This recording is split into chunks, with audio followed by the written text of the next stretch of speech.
Estamos llenos de información, todo es información. Internet obviamente está lleno de información, pero la información no se convierte en conocimiento hasta el momento en que tú te apropias de ella, tú la usas.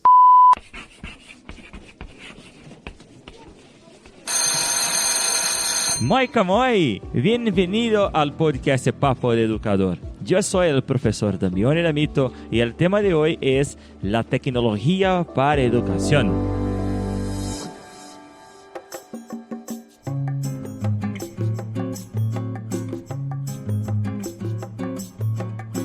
Muy bien, bienvenido al podcast Papo de Educador. Es un gusto estar con vosotros en nuestro segundo episodio en español. Es un desafío demasiado grabar un podcast en español. Para ustedes que todavía no han escuchado el podcast Papo de Educador, me gustaría explicaros que el podcast Papo de Educador es un espacio donde la gente habla sobre teorías educacionales, sobre nuevas prácticas, sobre buenos ejemplos de educación. Tendremos más de 60 episodios que puedes escuchar, hablando de casi todos, no, porque todos son millones. Puedes escuchar muchísimos temas de educación y ahora tenemos esta oportunidad de grabar este episodio en español directamente de la ciudad de Pereira, Colombia. Dale, estoy muy contento, le agradezco a la Universidad de Arandina de Pereira por la invitación y yo traigo para charlar conmigo hoy, ahora, una de las personas que fue responsable por este contacto. Entonces les presento el profesor Fernando Naranjo, que es docente en informática educativa, en el Departamento de Informática Educativa de la Universidad Arandina de Pereira. Entonces, sea bienvenido al podcast Papo de Educador, Fernando. Gracias, Damione. Muchísimas gracias. Excelente tenerte acá. Nos encanta que nos hayas acompañado, que nos hayas compartido todo tu conocimiento, toda la experiencia que tienes. La verdad es que creo que todo el equipo y la gente que vino a acompañarnos quedó muy contenta de tu presencia acá.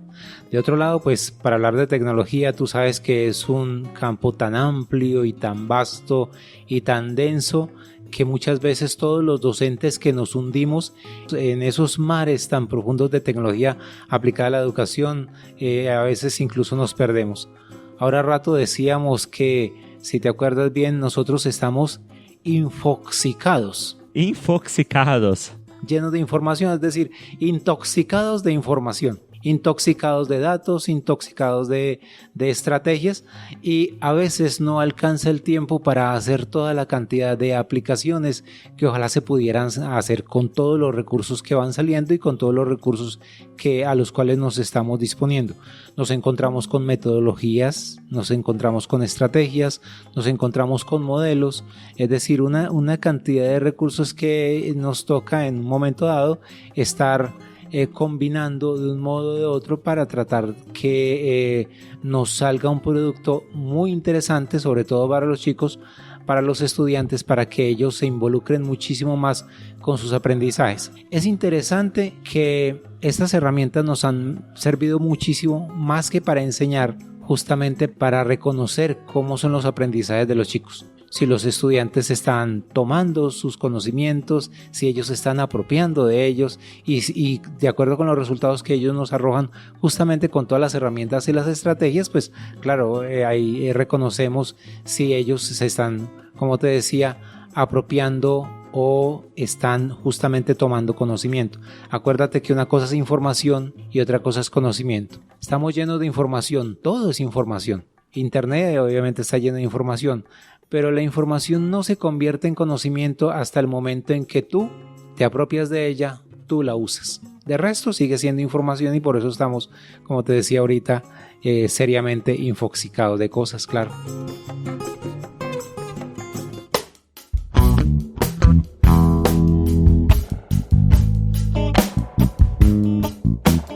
Fernando, es una cosa muy importante porque cuando nosotros decimos de tecnología estamos hablando de un montón de cosas, sí, es un mundo de cosas, pero para aclarar para nuestros oyentes, estamos hablando de tecnologías digitales. Y cuando hablamos de tecnologías digitales, principalmente para la educación, ¿qué tipo de tecnología estamos diciendo? ¿Podría dar un ejemplo de tecnología que puedo utilizar para educación? Hace más o menos 25 años yo quería tener que ver con educación y tecnología. La tecnología de la época que estaba sobresaliendo en su momento era básicamente los computadores. Todavía no hablamos del smartphone, hablábamos de los computadores.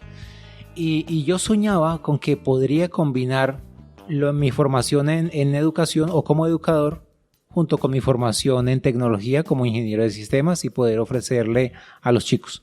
En ese entonces apenas iniciaba algunas exploraciones de algunos autores norteamericanos, por ejemplo del MIT, cuando hablaban utilizando el sistema Logo, por ejemplo.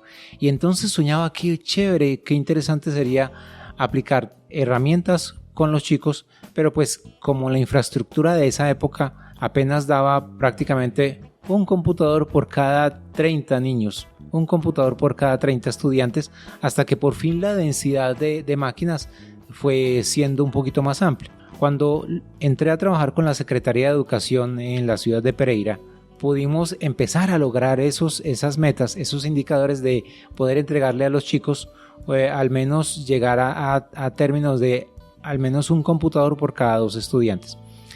Y ya con ello entonces decíamos, bien, nos toca entonces también cambiar la estrategia. Alguna vez hablábamos que la tecnología modifica a las personas, así como las personas modifican la tecnología. Las personas se adaptan a la tecnología y teníamos entonces que ayudar a que los chicos se adaptaran a los instrumentos tecnológicos, y entre los instrumentos digitales que nos encontramos, pues obviamente la apropiación de todos esos recursos para que el chico pudiera interactuar con ellos.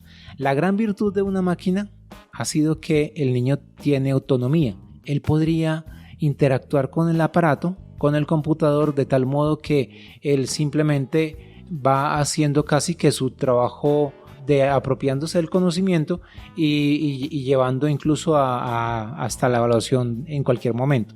¿En qué momento se necesita la presencia del docente? En todo tiempo, en todo momento, porque pues el docente va a servir realmente de guía, no va a ser el depositario del conocimiento, porque el conocimiento, digamos la información, más que conocimiento, la información está ahí, está en la máquina, y el niño empieza a usar toda esa información y empieza a apropiarse de esa información como conocimiento para él, y el docente le sirve de mediador para que el niño vaya avanzando y para que el niño vaya entendiendo. Una de las funciones de uno como docente incluso es ayudarle a saltar puentes, a sintetizar procesos, para que él no tenga que hacer todo el proceso completo, sino que uno simplemente le sirva de guía y, como te decía ahorita, uno sirva de puente para que él rápidamente pase al siguiente nivel. Por eso en muchos de los casos, cuando uno se encuentra a lo largo de su vida, que ha pasado, por decir algo, 20 años, y que se ha encontrado con un estudiante que uno tuvo de chico y que hoy por hoy es un profesional muy reconocido, por ejemplo, uno sabe que ese chico ya lo ha superado uno y que uno sí realmente sirvió de puente y que uno fue efectivo como puente para el chico. La educación y la tecnología tienen que ser una sola amalgama, y la tecnología es de contextos, y como decíamos, la tecnología digital es un cambio de medio. Pasamos de manejar hace 30 años el papel y las cartulinas y otra cantidad de recursos a manejarlo en formatos digitales, y en formatos digitales pues inicialmente con el computador, y hoy por hoy ya con los smartphones estamos transfiriendo toda esa cantidad de recursos que veníamos manejando en papel, ya los estamos manejando prácticamente en el computador. Incluso es una manera en que le decimos a los docentes: no le tenga miedo, no tenga miedo en usar estas tecnologías. Las tecnologías digitales, haga de cuenta que es un cambio de medio. Pasó de manejar el papel y la tiza a manejar recursos digitales con una cantidad de eficiencia impresionante que no se lograba anteriormente.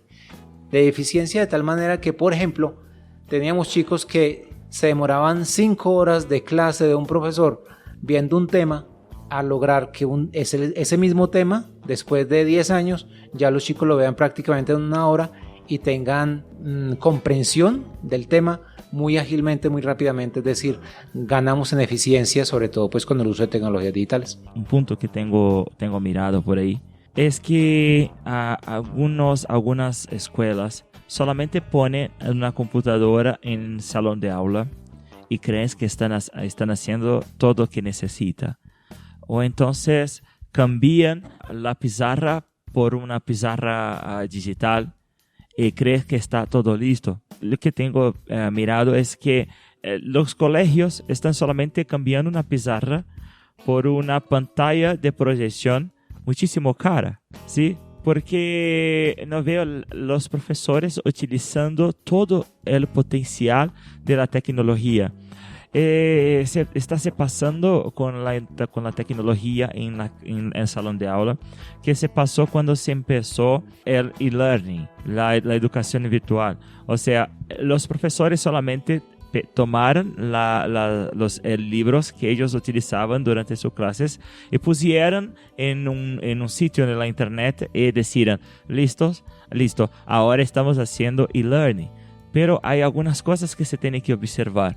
Entonces, ¿cuáles son los principales errores de los maestros, de los profesores, cuando están utilizando la tecnología en sus clases? Cuando estamos hablando de un cambio de medio, pues no se trataba solamente de pasar de lo análogo a lo digital, sino que también seguramente es apropiarnos de las herramientas digitales de acuerdo con contexto y usar esos recursos, como te decía nuevamente, con eficiencia. Por ejemplo, es diferente usar un tablero análogo con un marcador a usar un tablero digital en donde ya no solamente va a poder escribir como escribe con el marcador, sino que también va a poder guardar la información o va a poder enviarle datos particulares a cada uno de los niños o hacer que todos los niños interactúen desde sus sitios, de sus puestos con la pizarra.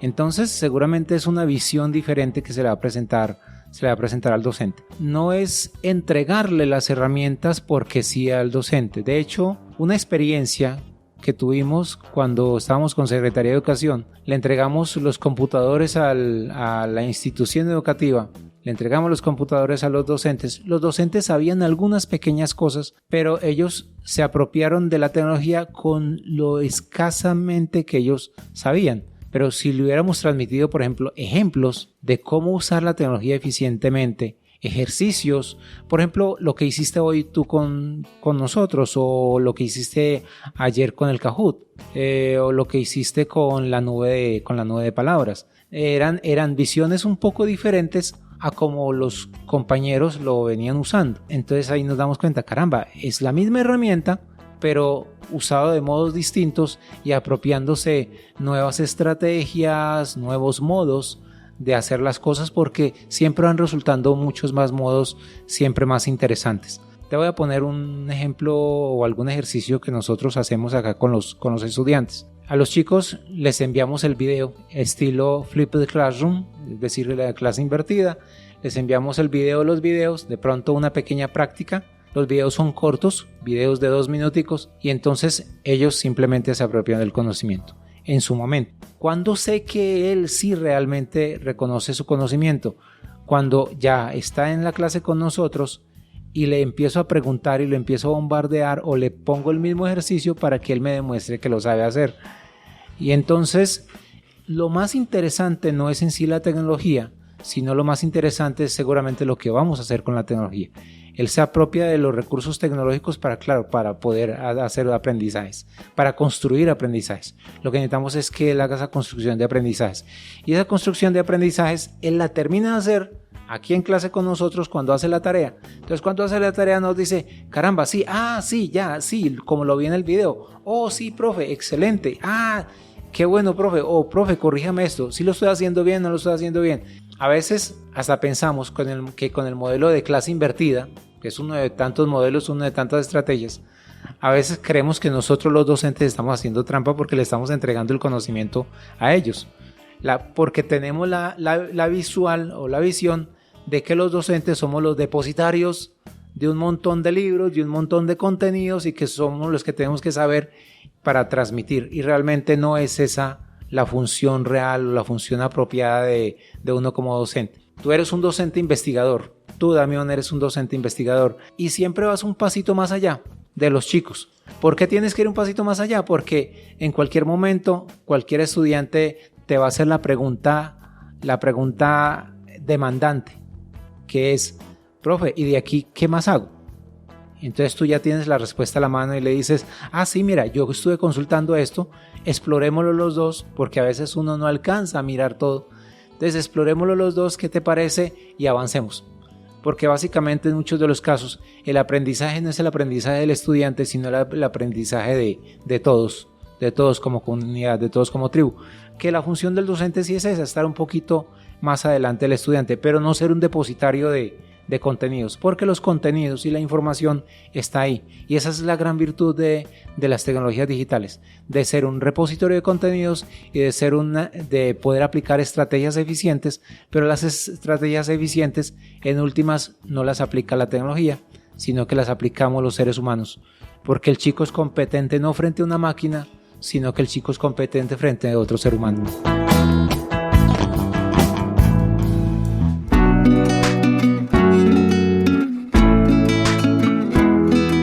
Le agradezco muchísimo, Fernando, por esta charla. Y Fernando, me gustaría que dejase un mensaje para nuestros profesores que están nos oyendo y que les gustaría utilizar la tecnología o que ya utilizan tecnología en sus clases. Es genial que estén usando la tecnología. La tecnología no es nada extraño, es un recurso más, como por decir el tablero, pero ya es un recurso un poco más eficiente. Sí, me encantaría aprender de modos. Nos encantaría en Colombia aprender de modos como lo hacen en Brasil, y estoy seguro que en Brasil van a querer saber de modos como se hace en Colombia, porque una misma herramienta se puede usar de miles de maneras diferentes, y que es seguro que cuando aprendamos a reconocer los modos en que lo hacen otros, ahí se nos va a disparar la chispa creativa. Acá, una vez más, muchas gracias, Fernando, por tu tiempo, por tu ayuda, por tus cambios acá, por hacer este apunte para poner el podcast Papo de Educador, el Papo de Educador y a mí en contacto con la Universidad Andina. Muito obrigado, muchas gracias por la invitación, por estar acá. Es siempre un placer. Y como dice para Kadir y también para Duque, no es la primera vez, es la primera vez que está acá, pero no será seguramente la última. ¿Okay? Entonces, gracias una vez más. Esperamos entonces que nos sigas acompañando, sea en línea o presencial. Y usted que está nos oyendo, por favor, nos ayude a seguir con esta discusión en la área de comentarios de este post o entonces en el correo contacto @papodeeducador.com.br. Nos vemos en el próximo episodio. Chao, chao.